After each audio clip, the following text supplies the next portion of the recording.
হয়েছে সেইভাবে উনি থাকতে চান। তাই বন্ধু, আপনাদেরকে বলতে এসছি, যারা অঞ্চলের মানুষ আছেন, যারা বুথ প্রেসিডেন্ট আছেন, আপনারাই দলের সম্পদ। মা বোনেরা যারা এসছেন, আপনারা মমতা ব্যানার্জি আসুন বলা হোক। তাই আমাদের কাছে অনুরোধ করবো, যারা আমরা সবাই কর্মী, আমরা কেউ লিডার নয়, আমাদের লিডারের নাম একটাই, নাম মমতা ব্যানার্জি। বুথের যেমন একটা কর্মী, আমরাও সেই সমান একটা বুথের কর্মী।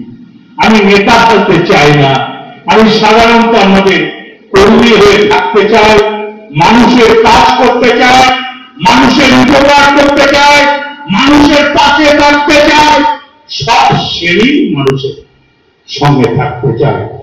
অন্য 26-এর ভোট, 26-এর ভোট খুব ভয়ঙ্কর ভোট।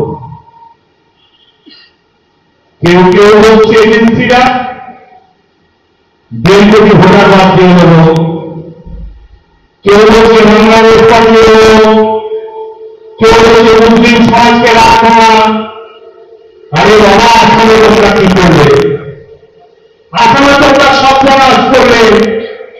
আসলে তো মানুষকে তোমরা বাদ দিয়ে দিলে ভোটার লিস্ট থেকে এনআরসি করলে, সেখানে হিন্দু কিন্তু আছে জানবেন, কারো লক্ষ্য মুসলমান করতে, কারো লক্ষ্য হিন্দুকে বাদ দিয়ে দিলেন, আর 6 লক্ষ মুসলমানকে বাদ দিলেন। এটা কি ঠিক করলেন? তারা পশ্চিমবাংলায় যে গরিব বাদ করে, তাদের অন্যায় কি? তাদেরকে তোমরা জোর করে বাদ দিচ্ছ। তাই তোমরা এখানেও আরম্ভ করেছ, কালী পুজোর পরে আরম্ভ করবে তোমরা। আমরা ভয় পাই না।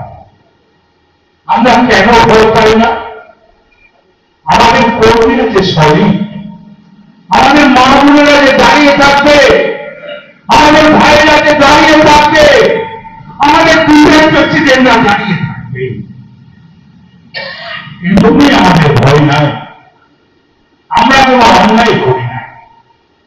এবারে বোধহয় প্রেসিডেন্টের লোক রয়েছে, এটাকে আমরা পারি না আরেকটা থাপ্পড় মারতে, আমরা পারবো না অনেক জোরে থাপ্পড় মারতে, এটা আমরা 7,000-এ নিয়ে যেতে পারবো না। হ্যাঁ কি না বলুন? আমরা 7,000-এ নিয়ে গিয়ে আরেকটা গালে থাপ্পড় মারবো যে পশ্চিমবাংলায় কিছু করা যায় না। পশ্চিমবাংলা মমতা ব্যানার্জি, পশ্চিমবাংলা, পশ্চিমবাংলা কৃষকের পশ্চিমবাংলা, খেটে খাওয়া মানুষের পশ্চিমবাংলা, বেকার ছেলে মেয়েদের পশ্চিমবাংলা, সাধারণ মহিলাদের পশ্চিমবাংলা, সাধারণ মানুষের পশ্চিমবাংলা।